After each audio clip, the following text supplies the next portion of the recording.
You know, Crystal made a great point when she was interviewing Senator Alyssa Slotkin, where she said, like, look, I'm a YouTuber. All I have is my words. I don't really have the kind of power you have, but even I feel guilty at times. Like, am I doing enough?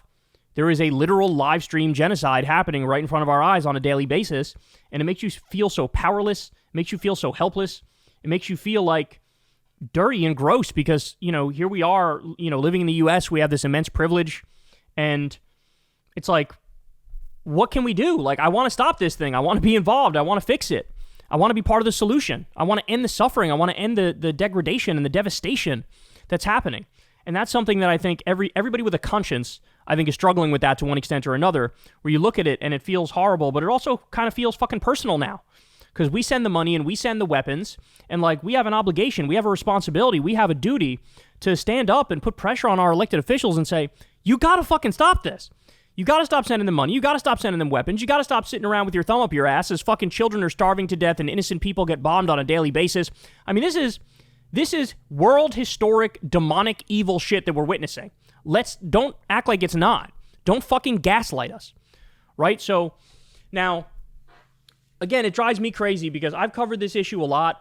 I'm not gonna lie. There has been, I think YouTube really turned the screws on this issue, a little while ago. There was a time where you could cover in detail everything that was happening with the genocide in Gaza, and those segments would absolutely blow up, and get 300, 400, 500,000 views because everybody was watching in horror what was happening.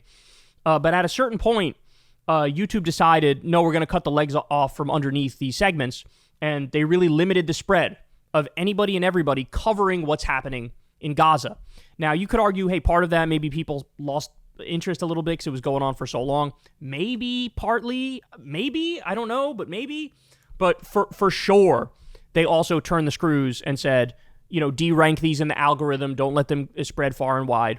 And so, if you really stop and think about it, we're talking about, at the bare minimum, we're talking about like 180,000 deaths, 90% of which are innocent civilians. We're talking about schools bombed, hospitals bombed, UN buildings bombed. We're talking about kids being shot in the head, Gaza being the number one place in the world for child amputees because Israeli snipers try to ruin their lives and shoot them in the legs, shoot them in the arms. They play these sick, perverse games where they'd pick a body part on a given day and shoot kids in those body parts. It's horrible. It's hell on earth. It's absolutely disgusting and grotesque. It's the worst of humanity. It makes me feel no hope for the future. But today I want to share with you, this is one story in particular. And again, it drives me crazy because I feel like we should be sharing all of their stories. So this kid's name is Amir. We're going to get to him in a second. But how many Amirs are there whose lives have been snatched from them in the most disgusting way possible? And nobody cares. Nobody talks about it. It doesn't even make the fucking news. Nobody remembers Amir's story. And that just breaks my heart. But look at this. So Trita Parsi says the following. My God. Green Beret Anthony Aguilar, this is the guy who's been the whistleblower for GHF, the Gaza Humanitarian Foundation, and this is the guy who's been saying, this is not actually a humanitarian foundation, this is a front group to do annihilation of the Palestinian people and ethnic cleansing. That's what this guy's saying, not me, that's what he's saying. Okay, so he says, Green Beret Anthony Aguilar recounts how a 5-year-old Palestinian kissed his hands to thank him for the food Aguilar gave him. Seconds later, Israeli soldiers shot and killed the starving child. ISIS prisoners were treated with more dignity than these children, Aguilar says. Aguilar literally said, and we covered this the other day, he said, look, I've been in war zones. I've been around ISIS. I've been around Al-Qaeda. I've been around the Taliban. He says he's never seen more barbarism and savagery than what the IDF is currently doing in Gaza. Meaning, ISIS had more humanity than the IDF. Stop and think about that. That's not me speaking. That is a GHF Green Beret whistleblower speaking, saying, you have no idea what I witnessed, dog. So I'm going to warn you, but this is hard to watch, but he's going to tell the story of this poor kid. And I want you to really sit and think about this kid. I want you to really let this marinate in your brain.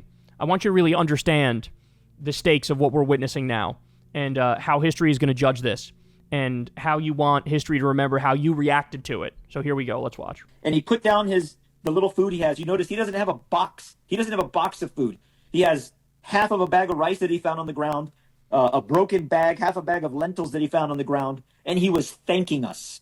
Thank you. This little boy from where he came from walked 12 kilometers to get there, just to get there. 12 kilometers. Look at this boy. And when he got there, he thanked us for the remnants and the small crumbs that he got. And he sets them down on the ground because I was kneeling at this point, and he sets his food down and he places his hands on my face, on the side of my face, on my cheeks, these frail, skeleton, emaciated hands, dirty. And he puts them on my face and he kissed me. He kissed me and he said, thank you, in English. Thank you. And he collected his items and he walked back to the group. And then he was shot at with pepper spray and tear gas and stun grenades and bullets shot at his feet and in the air. And he runs away scared. And the IDF were shooting at the crowd. So they're shooting to control the population that's along the Marag corridor. And as they're doing that, they're shooting into this crowd. And Palestinians, civilians, human beings are dropping to the ground, getting shot. And Amir was one of them. Amir walked 12 kilometers to get food, got nothing but scraps, thanked us for it, and died. Oh my God. Oh my God. I think I got one more here. I served in the Army for 25 years. I've been shot 3 times in combat. I'm pretty tough. This gets me every time because, to what you're saying, the dehumanization. And what I want to say to the American people and to the people of Israel, I've been there. I have touched them. I have talked to them. The civilians in Gaza that are getting the food, they are starving. They are not animals. They are human beings. And they're being treated like animals. We treat these civilians in Gaza worse, with less dignity than we treated the ISIS fighters that surrendered in Baghouz Faghani in Syria in 2018. This young boy, this is on May 28th, on secure distribution site number 2. The aid had been distributed. A lot of people had left. You see behind, there's a crowd of people still with their boxes, kind of getting ready to leave. And this little boy, his name is Amir, and he was standing, he was with the crowd, but he walks over, and you see that first picture on the top right. He kind of walks over to me, and he puts out his hand. And at first I thought like that he wanted more food or something, and I felt bad because I didn't have anything. But I was like, oh, I have nothing. And he puts out his hand, and so I beckoned him to come to me. I said, come here. And he reaches out and he holds my hand and he kisses my hand. He kisses my hand and he says, Shukran. You can see in this picture that this little boy is not wearing shoes. His clothes are falling off of him because he's so skinny. I put my hand on his left shoulder and I looked at him and he's looking at me. We're looking at each other in the eyes.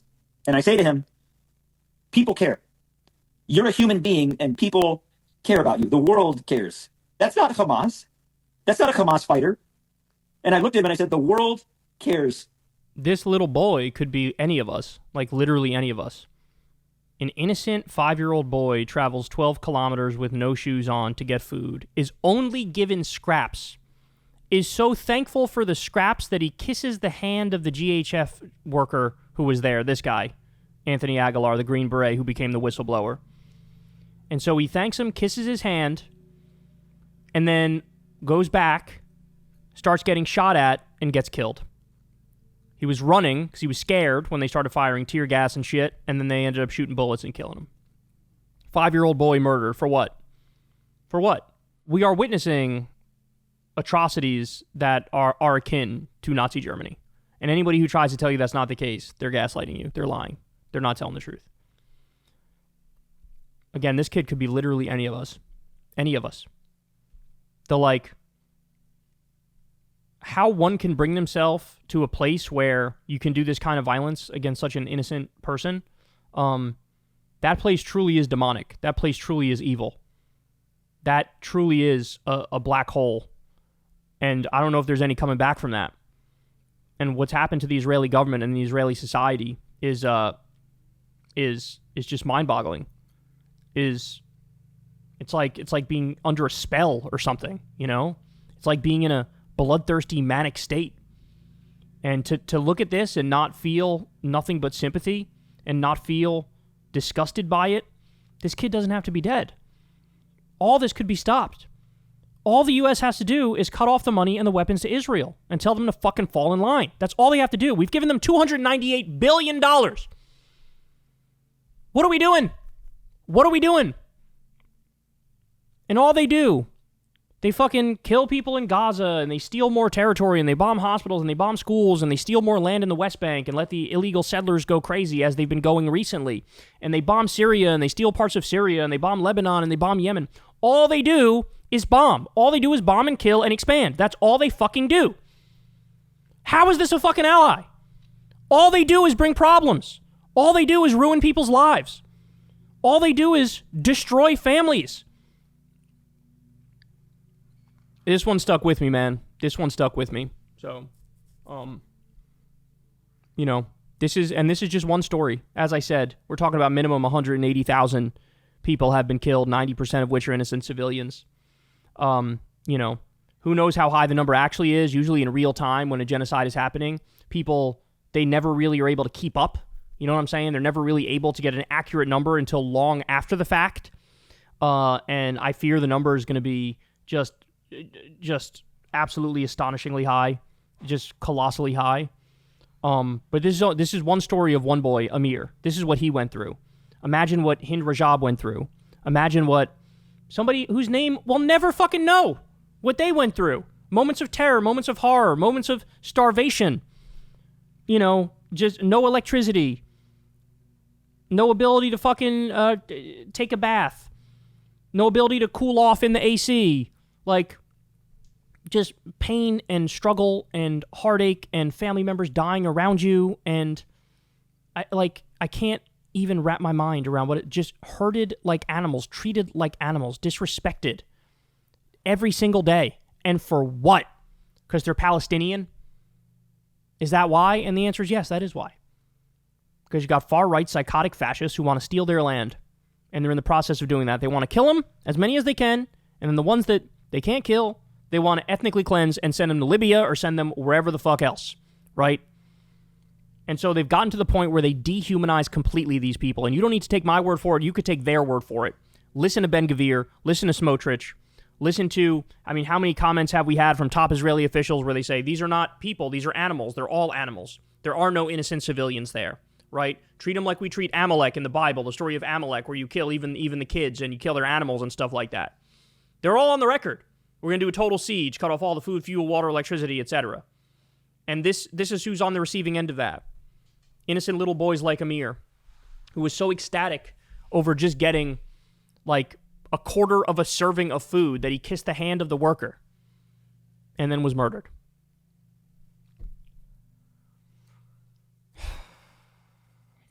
As I said, the algorithm will crush this video. They don't want stories like this getting out there. But people need to learn it. They need to know it. And they need to see what our money, what our tax money is doing, what our ally is doing. And they need to put a stop to it. So spread this far and wide. Get this story out there. And again, I can't reiterate this enough. There's only one person of over 100,000 who've been killed. You know, every single one of them has a story. Every single one of them has a family. Every single one of them has hobbies. Every single one of them had a job or went to school. You know, had feelings, emotions. And now they're dead. And now they're dead. We got to put a stop to this. We got to put a stop to it now. Hey, y'all, do me a favor and like and subscribe. It helps out big time in the algorithm. Click the bell as well for notifications when videos drop. And watch that video on screen right now. You know you want to.